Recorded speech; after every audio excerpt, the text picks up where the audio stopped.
Hi friends, welcome back. நீங்க நம்ம எந்த வீடியோ பார்க்க போறோம்னா, இப்போ எஃப்டிஎன் சைட்ல இருந்து பாலாவோட எக்ஸ்போஸ் வீடியோன்னு ஒன்று போட்டிருக்காங்க.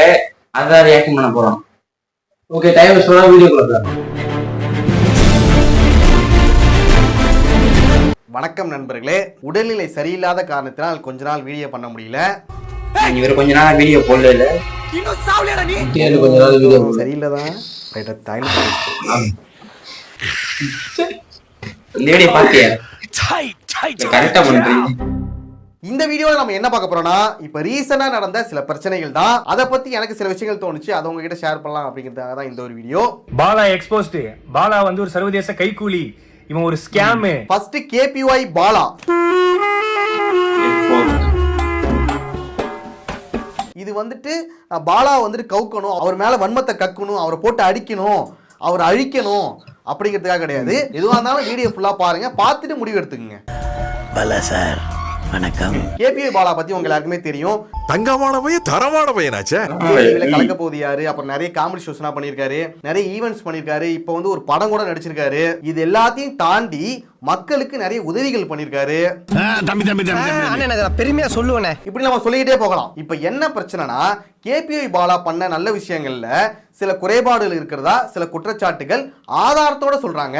அனைத்து ஆம்புலன்ஸ்களும் பயன்பாட்டுக்கு தகுதி இல்லாத ஆம்புலன்ஸ், அதை சரி செய்வதற்காக சட்டத்தை வளைத்து போட்டலை மறைச்சு என்னென்னமோ பண்ணிருக்காங்க. அது என்னென்ன குற்றச்சாட்டுகள்னா, கேபிஒய் பாலா மக்களுக்கு உதவணும் கொடுத்த ஆம்புலன்ஸ்ல எஃப்சி இல்ல, இன்சூரன்ஸ் இல்ல, ஃபேக் இன்சூரன்ஸா இருக்கு, டூப்ளிகேட் ஆர்சியா இருக்கு, இந்த மாதிரி நிறைய பிரச்சனைகள் அந்த ஆம்புலன்ஸ் சுத்தி இருக்கு. Oh my God. அதையும் ஆதாரத்தோட சொல்லிருக்காங்க. இதெல்லாம் பார்க்கும்போது உண்மையாவே ஷாக்கிங்கா தான் இருந்துச்சு. ஃபர்ஸ்ட் அறம் நாடுங்கிற ஒரு யூடியூப் சேனல் தான் இதை பத்தி ஒரு வீடியோ வந்துச்சு. அதுக்கு கேபிஒய் பாலா ஒரு ரிப்ளை வீடியோ கொடுத்திருந்தாரு. எவ்வளோ வன்மம் இல்ல. சரி ஓகே, நானும் வந்து இந்த 2 நாளா சரி ஓகே இது ஓகே இது இப்போ முடியும் அப்போ முடியும்னு பார்த்துட்டு இருந்தேன். ஒரே ஒரு படம் பண்ணேன். அந்த படத்துக்கு அப்புறம் இவ்வளோ வந்து ஏதாவது ஒன்று பண்ணுவாங்கன்னு எனக்கு சத்தியமா தெரியாது. அந்த வீடியோ பார்த்த பிறகு ஒரு விஷயம் புரிஞ்சுது. அப்போ உண்மையாவே அந்த ஆம்புலன்ஸ்ல பிரச்சனை இருந்திருக்கு, அதை இவங்க சரி பண்ணியிருக்கதா சொல்றாங்க. அது வந்து டி மட்டும் தான். அன்னைக்கு பண்ண பெயிண்டிங் ரீவொர்க்னால வந்து டி எக்ஸஸ் ஒன்று ஆட் ஆயிட்டுன்னு சொல்லிட்டு எஃப்சி முடிஞ்சதுனால இது நம்ம கேரேஜில் போட்டோம். அதுக்கு ரீப்ளேஸ்மெண்டா ஆம்புலன்ஸ் கொடுத்து அது பயன்பாட்டில் இருந்துட்டு தான் இருக்கு. அதுக்கப்புறம் அறம் நாடுல வந்த 2வது வீடியோல மத்த ஆம்புலன்ஸ்லயும் பிரச்சனைகள் இருக்கு அப்படிங்கறத ஆதாரத்தோட சொல்லியிருக்காங்க. தப்பிச்சுட்டே நினைக்காத, ஏமாந்துட்டே நினைச்சுக்கோ. இப்ப நீங்க கேட்கலாம், அவர் நல்லது என்னடா பண்றாரு, நல்ல விஷயம் தானடா பண்றாரு, அதுல என்னடா குறை கண்டுபிடிச்சிட்டு இருக்கீங்க, உங்களால எதனா பண்ண முடியுமாடா அப்படின்னு கேட்பீங்க.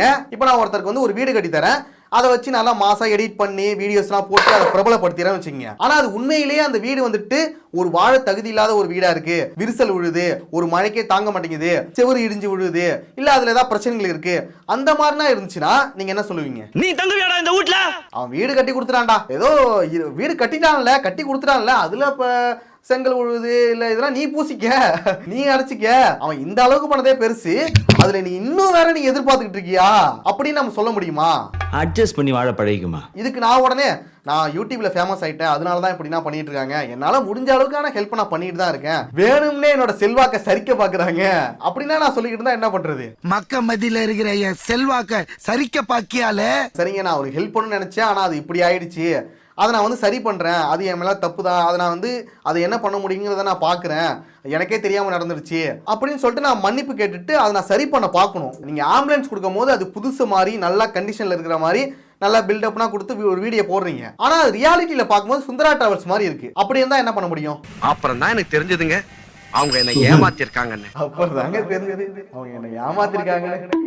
ஆனால் பாலா பண்ற உதவிகளா இருக்கட்டும், அவர் நிறைய ஹெல்ப் பண்ணிட்டு இருக்காரு. அந்த வீடியோஸ் நானும் பார்த்துட்டு தான் இருக்கேன். அவரோட உதவினால நிறைய மக்கள் வந்துட்டு நல்ல பலன் அடைஞ்சிருக்காங்க. உண்மையாவே அவரோட உதவி நிறைய பேருக்கு தேவைப்படுதுதான். இந்த கலிகாலத்துல அந்த மாதிரி மனுஷன் இருக்கிறதுனால தான் இன்னும் மழை பெய்யுது. அதுல நான் எந்த ஒரு தப்புமே சொல்லல. அதே சமயம் நானுமே நிறைய மதிப்பு வச்சிருக்கேன், மரியாதை வச்சிருக்கேன். இப்பனா அவரை வந்து எந்த ஷோல நான் பார்த்தாலுமே அவர் மேல ஒரு மரியாதை தான் வருது. நீ நல்லவையா. இதுக்கு முன்னாடி வந்து கேபிஒய் பாலா காமெடி பண்றவரா, நல்லா காமெடி பண்ணுவாரு அப்படிங்கிற கண்ணோட்டம் மாறி இப்போ வந்து அவர் நல்லது பண்றாரு, நல்ல மனுஷன்யா, அந்த மைண்ட் செட்ல தான் நான் இருக்கேன். அதே மாதிரி தான் இங்க இருக்கிற நிறைய பேர் இருப்பீங்க. நீங்க அரசியலுக்கு வாங்க, நாங்க உங்களுக்கு ஓட்டு போறோம், அந்த அளவுக்கு மக்கள் வந்து சொல்ல ஆரம்பிச்சிட்டாங்க. அடுத்த எலெக்ஷன்ல உன்னை மந்திரியாக்கி காமிக்கிறமா காமிக்கலான்னு வந்து பாரு. இப்போ அவர் நடிச்ச ஒரு படம் ஒன்று ரிலீஸ் ஆச்சு, காந்தி கண்ணாடின்னு. அந்த படத்துக்கு அழைச்சிட்டு போங்கன்னு என்ன வந்து எங்க வீட்டில் சொல்றாங்க. எப்போதுமே எங்க வீட்டை பொறுத்த வரைக்கும் ஒரு படம் நல்லா இருந்துச்சுன்னா நான் தான் அவங்களை அழைச்சிட்டு போவேன். ரொம்ப ரேரா தான் அவங்க வந்து சொல்லுவாங்க, இந்த மாதிரி இந்த படம் நல்லா இருக்குன்னு நிறைய பேர் சொல்லிட்டு இருக்காங்க, இந்த படத்துக்கு கண்டிப்பா போகணும் அப்படிங்கன்னா வீட்டில் சொல்லுவாங்க. அதுக்கப்புறம் நான் அழைச்சிட்டு போவேன். நான் அவங்க கிட்ட கேட்டேன், காந்தி கண்ணாடி படம் வந்து உண்மையாக நல்லா இருக்கா, எதுக்காக போகணும் அப்படின்னு கேட்டா அதுக்கு அவங்க சொல்றாங்க, கேபிஐ பாலா வந்து நிறைய மக்களுக்கு நல்ல உதவினா செஞ்சுட்டு இருக்காரு, அவருக்கு நாம வந்து சப்போர்ட் பண்ணணும், அதனால இந்த படத்துக்கு போவோம்.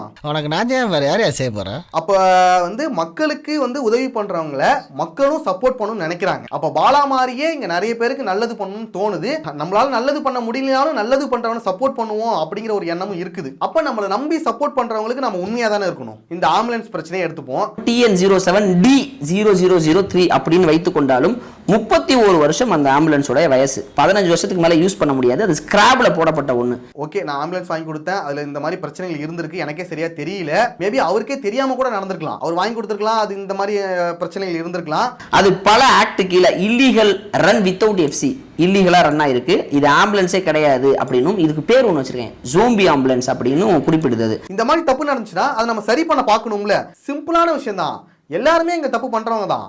ஆனா அந்த தப்பு நம்ம திருத்திக்கணும். அதை விட்டுட்டு அதை சமாளிக்கிறதோ இல்ல அதை மறைக்கிறதோ இல்ல வேற மாதிரி டைவர்ட் பண்றதோ அதுதான் இங்க தப்பா தெரியுது. என் கேள்விக்கு விடை சொல்லு. கேளுக்கள் பண்ணா அந்த ஆம்புலன்ஸ்க்குலாம் எஃப்சி இன்சூரன்ஸ் பேப்பர்லாம் இருக்கும்ல, அதை காட்டு. எவ்வளோ வன்மம்ல, ஒரே ஒரு படம் பண்ண இதற்கு இது பதில் இல்லையே. உண்மையாவே அவங்க சொன்ன ஆதாரங்கள் எல்லாமே பொய்யா இருந்துச்சுன்னா அதுக்கான உண்மையான ஆதாரங்களை நீங்க காட்டலாம்.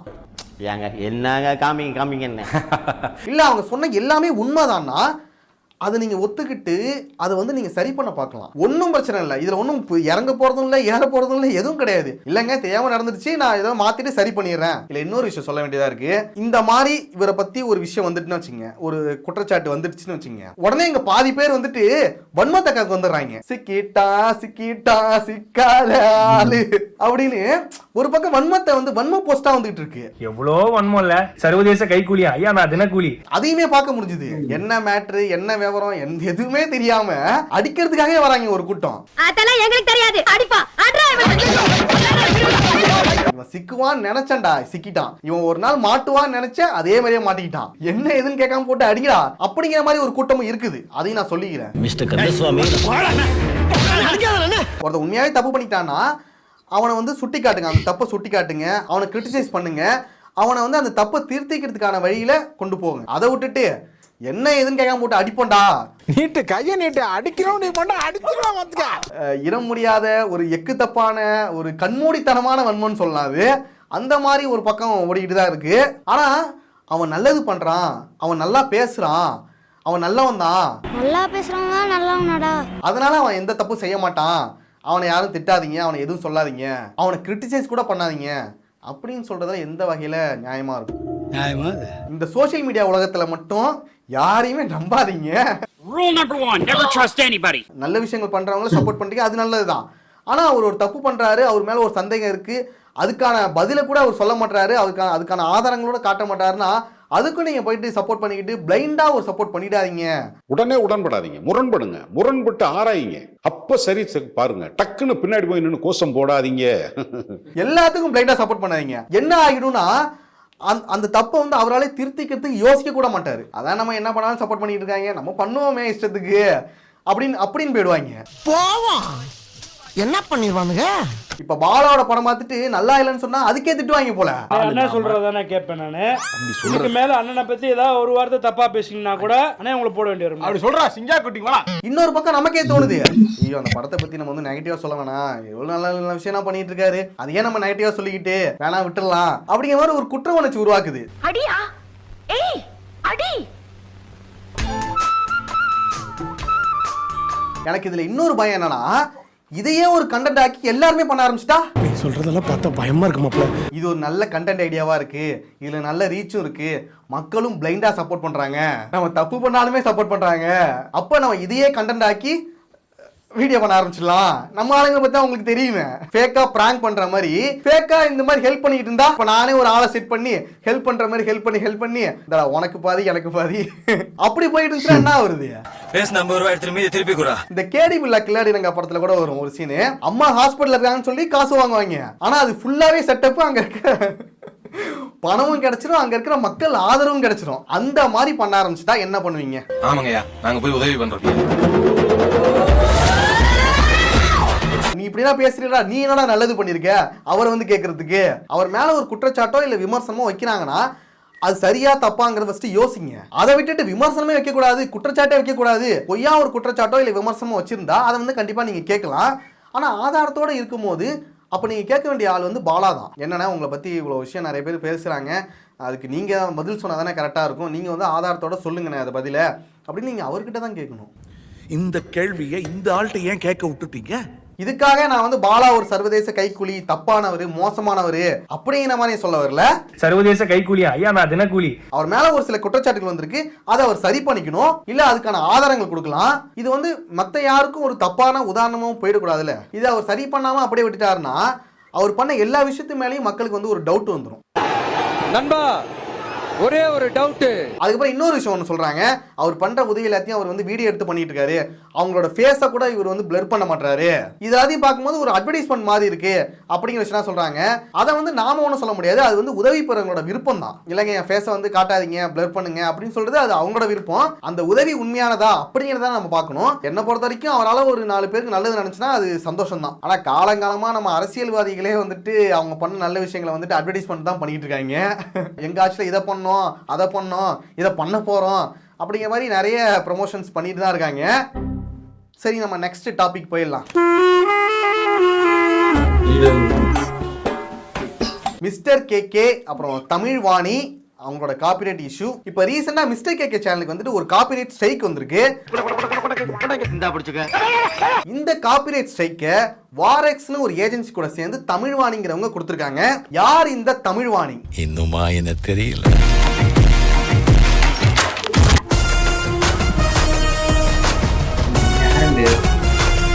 இவங்க என்ன பண்றாங்கிறத நம்ம ரெஃபரன்ஸா கூட காமிக்க முடியாது போல, பிளர் பண்ணி இல்ல வந்துட்டு நெகட்டிவ்ல தான் கொடுக்கணும். இந்த தமிழ்வாணிங்கிறவங்க ஜியோ ஹாட்ஸ்டார்ல வர ஆபீஸ்ங்கிற ஒரு வெப் சீரிஸ்ல வந்து நடிச்சிருக்காங்க. அது மட்டும் இல்லாம ஒரு பிரபலமான இன்ஸ்டா இன்ஃப்ளூயன்சரா இருக்காங்க.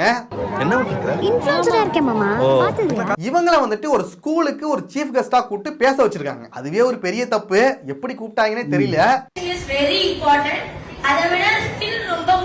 அதுல இவங்க என்ன சொல்லிருக்காங்கன்னா, எஜுகேஷனை விட ஸ்கில் தான் ரொம்ப முக்கியம் அப்படிங்கிற ஒரு ஸ்டேட்மெண்ட் சொல்லியிருக்காங்க. இப்படி அவங்க பேசுனதே ரொம்ப தப்பான விஷயம். அது எப்படி ஒரு ஸ்கூலுக்கு போயிட்டு ஒரு எஜுகேஷனை விட நீங்க ஸ்கில் தான் முக்கியம் அப்படின்னு நீங்க சொன்னீங்கன்னே தெரியல. இதுவே ஒரு தப்பு தான்.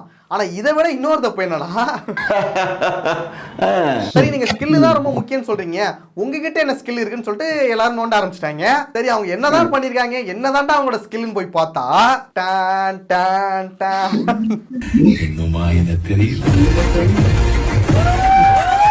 bitsme.com அப்படிங்கிற ஒரு வெப்சைட்ல சப்ஸ்கிரைபர்ஸ் கூட ஒரு லைவ் ஸ்ட்ரீமிங்ல உரையாடுவாங்க. அது சாதாரண உரையாடல் கிடையாது. சிக்கையா மொக்கையா கிக்கியா முக்கியா கிளி கிளி பிலி பிலி பிலி பிலி கிளி கிளி பிலி பிலியா அந்த மாதிரியான ஆபாச உரையாடல் இன்னும் வேற மாதிரி கூட நடக்கும். இப்ப இவங்கள வந்துட்டு நீங்க எதுக்கு ஸ்கூலுக்கு சீஃப் கெஸ்டா கூப்பிட்டு பேச வச்சீங்க அப்படிங்கிற கேள்வியை நிறைய பேர் கேட்டாங்க. நிறைய ட்ரோல்ஸ் வந்துச்சு, நிறைய மீம்ஸ் வந்துச்சு. அதே போல மிஸ்டர் கேகேவும் ஒரு வீடியோ போட்டிருக்காரு. அந்த வீடியோக்கு தான் இவங்க காப்பிரைட் ஸ்ட்ரைக் கொடுத்திருக்காங்க. அவர் இது மாதிரி சேனல் மட்டும் கிடையாது, ரிமூவ் பண்ணிருக்காங்க. அப்ப நீங்க செஞ்ச தப்ப நீங்க பேசுனதை கிரிட்டிசைஸ் பண்ணா நீங்க காப்பிரைட் ஸ்ட்ரைக் கொடுத்து தூக்குவீங்க. நீங்க பண்றது வந்து ஃப்ரீடம் ஆஃப் ஸ்பீச்சுக்கு எகென்ஸ்டா இருக்கு. அப்ப யாரு என்ன வேணா பண்ணலாம், என்ன வேணா பேசலாம், அவங்கள பத்தி எதுவும் சொல்லக்கூடாது, அவங்க கிரிட்டிசைஸ் பண்ணக்கூடாது. அப்படி பண்ணா நீங்க காப்பிரைட் ஸ்ட்ரைக் கொடுப்பீங்க. இதுல என்னடா நியாயம் இருக்கு? என்ன ஜந்திரா இது? இவங்க ஒரு வெப் சீரிஸ்ல நடிச்சிருந்தாலும் இவங்க யாரு, என்ன பண்றாங்க, எதை பத்தியும் ஒரு பேக்ரவுண்ட் செக் பண்ணாமலே கூப்பிட்டுருக்காங்க. இந்த மாதிரியான ஒரு இன்ஸ்டாகிராம்ல இன்ஃப்ளூயன்சரா இருக்கிறவங்க, நிறைய ஃபாலோவர்ஸ் வச்சிருக்காங்க, ரீல்ஸ் போடுறாங்க, இவங்களாம் ஏன்டா கூப்பிடுறீங்க? என்ன நடக்குது? எந்த ஊரியா நீங்கலாம்? வேலை கொடுத்தா இவங்களை பார்த்து ஸ்கூல் பசங்க என்ன கத்துக்க போறாங்க, என்ன இன்ஸ்பயர் ஆக போறாங்க? என்ன மாதிரி நீங்களும் ஃபேமஸ் ஆகணும்னா ரீல்ஸ் போடுங்க, ட்ரெண்ட் ஆகலாம், படிக்காதீங்க, ஸ்கில் தான் முக்கியம், இப்பவே நீங்க வந்து அப்பா அம்மாட்ட அழுது ஒரு போனை வாங்கிடுங்க, வீடியோ போட ஆரம்பிங்க, நம்ம கொடுமை என்பதை நீங்க பார்த்ததுல அந்த மாதிரி ஆயிடலாம். வணக்கம்ப்பா, வணக்கம் வணக்கம் அப்படிங்கிற விஷயத்த தான் சொல்ல போறீங்களா? இதுவே ரொம்ப தப்பான விஷயம். இதை எந்த ஸ்கூலும் எந்த காலேஜுமே பண்ணக்கூடாது. மனம் திரும்பு. சரி இந்த மாதிரி விஷயம்லாம் நடக்குதுன்னு சொல்லி அதுக்கு ஒரு வீடியோ போட்டா அதுக்கு நீங்க காப்பிரைட் ஸ்ட்ரைக் கொடுப்பீங்க. இதுல இன்னொரு விஷயம் என்னன்னா, மிஸ்டர் கேகே வந்து ஒரு பிரபலமான சேனல் தான், அதனால நமக்கு தெரியுது. இவனுங்க பேக்ரவுண்ட்ல எத்தனை மீம் பேஜை காலி பண்ணியிருப்பானுங்க, எத்தனை யூடியூப் சேனலை காலி பண்ணியிருப்பானுங்க, எத்தனை வீடியோஸ்க்கு காப்பிரைட் ஸ்ட்ரைக் கொடுத்துருப்பாங்க, எதுவுமே தெரியல. வயிறு சொல்ற நீங்களா நல்லாவே இருக்க மாட்டீங்க. அழிச்சு போயிடுவீங்க நீங்க. இந்த தமிழ்வாணி கூட சேர்ந்து வாரெக்ஸ்ங்கிற ஒரு ஏஜென்சி தான் இதை பண்ணியிருக்கானுங்க. அவனுங்களுக்கு இந்த ஃபேர் யூஸ் பாலிசி பத்தி நல்லாவே தெரியும். தெரிஞ்சே தான் இவனுங்க காப்பிரைட் டூல மிஸ்யூஸ் பண்ணியிருக்கானுங்க. தமிழ்வாணிங்கிறவங்க வந்துட்டு ரொம்ப பெரிய இன்ஃப்ளூயன்சர் கூட கிடையாது, ஒரு நார்மலான ஒரு சின்ன இன்ஃப்ளூயன்சர் தான். அவங்களாலே பண்ண முடியுதுன்னா பெரிய பெரிய அரசியல் கட்சிகளாக இருக்கட்டும், அரசியல் தலைவர்களாக இருக்கட்டும், பெரிய பெரிய செலிபிரிட்டியாக இருக்கட்டும், பெரிய கார்ப்பரேட் நிறுவனங்களா இருக்கட்டும், அவங்க எல்லாரும் பண்ணாங்கன்னா அப்ப எதை பத்தி யாருமே பேச முடியாது. ஒருத்தன் இந்த தப்பை செய்யறான்னு கூட வெளில நம்ம சொல்ல முடியாது. இப்ப தமிழ்வாணி வந்துட்டு ஒரு தப்பான ஸ்டேட்மெண்ட் பேசியிருக்காங்க, அதுக்கு வந்துட்டு நிறைய பேர் சோஷியல் மீடியால போட்டு அடிச்சாங்க. உடனே அவங்க வந்து அதுக்கு ஒரு எக்ஸ்பிளனேஷன் கொடுத்துருக்கலாம். நான் எஜுகேஷனோட ஸ்கில் தான் முக்கியம்னு சொன்னது தப்பு தான் அப்படின்னு சொல்லி சிம்பிளா முடிச்சிருக்கலாம். அதை விட்டுட்டு அதை கிரிட்டிசைஸ் பண்ண எல்லாருக்கும் நான் காப்பிரைட் ஸ்ட்ரைக் கொடுத்து அந்த கண்டென்ட்டே நான் தூக்கிடுவேன் அப்படிங்கிறதெல்லாம் என்னடா இது? ஒரு தப்பை வந்து நீங்க திருத்திக்கணும்னு நினைக்காம அதை மறைக்கணும், அதை அழிக்கணும்னு நினைச்சதுதான் ஒரு பெரிய தப்பு. இதுக்கு முன்னாடி கூட விட்டுட்டானுங்க, இதுக்கப்புறம் தான் நிறைய பேர் பேச ஆரம்பிப்பாங்க. இனிமேல அடிமேல அடிமேல அடிமேல அடிமேல அடி விழுந்துட்டே இருக்கும். உங்களுக்கு மிஸ்டேக் கேட்க பேசுனதுல சில முரண்பாடுகள் இருந்துச்சுன்னா அதை நீங்க அவர்கிட்டே பேசி அதை கிளியர் பண்ணி அதை கூட ரிமூவ் பண்ணியிருக்கலாம். ஏன் நீங்க என்னோட வீடியோ பார்த்துட்டு இதுல இந்த பாட்டு வந்து எங்களுக்கு பிடிக்கலங்க, நீங்க இந்த பேசுறது பிடிக்கல அப்படின்னு ட்ரிம் பண்ணுங்கன்னு சொன்னா நான் ட்ரிம் பண்ணிட்டு போயிட்டே இருப்பேன். வீடியோ ரிமூவ் பண்றது கூட ரிமூவ் பண்ணிடும்னு வச்சுக்கோங்க. இல்லை எனக்கு ஒன்றும் பெருசா ஒன்றும் பெரிய வருத்தமே கிடையாது. என்ன பொறுத்த வரைக்கும் என்னன்னா நீங்க அதை புரிஞ்சுக்கிட்டு அந்த தப்பை சரி பண்ணிட்டீங்கன்னா ஓகே தான், அவ்வளவுதான் விஷயம். இந்த வீடியோ தூக்குறது, இந்த இருக்கிறது ட்ரிம் பண்றது, இது எனக்கு கவலையே கிடையாது. இந்த மாதிரி தவிர வேற யாரும் பண்ணாதீங்க. இதை தமிழ்வாணி புரிஞ்சுப்பாங்கன்னு நினைக்கிறேன். அப்புறம் தமிழ்வாணி மட்டும் இல்லாம எல்லாருமே இதை புரிஞ்சுக்கணும். முடியலடா, சரி முடிச்சுக்கலாம், இதோட வீடியோ முடிச்சுக்கலாம். அடுத்து ஒரு மொக்கையான வீடியோல பார்க்கலாம். வீடியோ முடிஞ்சு அந்த வீடியோல அவர் பெரிய நடந்த பிரச்சனை எல்லாம் பத்தி பேசியிருந்தாரு. பாவம் அந்த மனுஷன் கேபி ஒய் பாலா பாவம். அவர் இந்த படம் நடிச்சனால இந்த பிரச்சனை வரும்னு அவரே தெரிவிப்பாரு. எல்லாரும் அதனாலதான் இல்லைன்றாங்க. ஏன்னா படம் நடிக்கிறதுக்கு முன்னாடி இந்த பிரச்சனை எதுவுமே வரல, இதுக்கப்புறம் தான் இப்ப வர ஆரம்பிக்குது. அதனாலதான் இது ஒரு காரணமா அவர் நடிக்கிறாரு. ஒரு தப்பு நடந்துச்சுன்னா அதை எப்படி சரி பண்ண பார்க்கணும், இல்லைன்னா அதோட ஆதாரத்தை கொடுக்கணும். அதை விட்டுட்டு நீங்க எப்படி பேசக்கூடாதுன்னு போகலாம். இப்ப அது அந்த ஆம்புலன்ஸ்ல இருக்கிறது ஒரு தப்பாவே இருக்கட்டும், பட் அவர் ஒரு ஸ்கேமர் கைக்கூலின்னு ரொம்ப பெரிய கிரிமினல் அளவுக்கு ட்ரீட் பண்ணக்கூடாது. அது உண்மைதாங்க. அப்படி அது மாதிரிதான் பண்ணிட்டு இருக்காங்க நிறைய சேனல். இப்ப இவர் சொன்ன மாதிரிதான் டிக்கெட்டா ஆளுன்னு சொல்லிட்டு என்னன்னு தெரியாம வந்து அடிக்கிற மாதிரி நிறைய பேர் வந்து அடிச்சுக்கிட்டு இருக்காங்க. அதுவும் எல்லா பேரும் ரவுண்ட் கட்டி அடிக்கிற மாதிரி. அண்ட் அந்த ஸ்பீச் வீடியோ ஃப்ரீடமா எல்லா பேரும் பேசணும். ஃப்ரீடமா பேசுறது அவங்களையா? நம்ம யூடியூப்ல இப்ப ஃப்ரீடமா பேசுறோம், அத காப்பிரைட்ஸ் கொடுக்குறாங்க. அத இத பார்த்துட்டு எங்க வீடியோ கூட தூக்க வாய்ப்பு இருக்கு. அது வாய்ப்பு இல்ல அவரு அவங்க சொன்னது வந்து தப்பு சொல்ல முடியாது. எஜுகேஷனோட ஸ்கில் கொஞ்சம் முக்கியம் தான், பட் ஸ்கில் இல்லாதவங்களுக்கு எஜுகேஷன் முக்கியம். இப்ப எங்களுக்கு ஸ்கில் இல்ல, எஜுகேஷனும் இல்ல, அதான் ஒரு எஜுகேஷன் இல்லாம நம்மளால ஒரு இன்டர்வியூ கூட அட்டன் பண்ண முடியாது.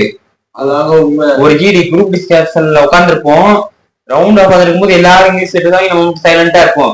டீச்சர் வந்து நம்மள பேச சொல்லுவாங்க. ஏதாவது பேசும்போது 2 வாரம் தமிழ்ல போயிடுச்சுன்னா டாக் இங்கிலீஷும் கத்தி சொல்லுவாங்க. அப்ப சைலண்ட் ஆயிடும், நாங்க எதுவும் பேசலைன்ற மாதிரி. இதுக்கெல்லாம் எஜுகேஷன் ரொம்ப முக்கியம், ஸ்கில்ல விட எஜுகேஷன் ரொம்ப முக்கியம். படிப்புல செய்யுங்க, உழைப்புல செய்யுங்க, அதாவது உண்மை. இதெல்லாம் ஒழுங்கா கத்துக்கங்க. அண்ட் இந்த வீடியோ உங்களுக்கு பிடிச்சிருந்தா லைக் பண்ணுங்க, கமெண்ட் பண்ணுங்க, சப்போர்ட் பண்ணுங்க, சப்ஸ்கிரைப் பண்ணுங்க. அடுத்த ஒரு முக்கிய வீடியோல பார்க்கலாம். ஓகே, பாய்.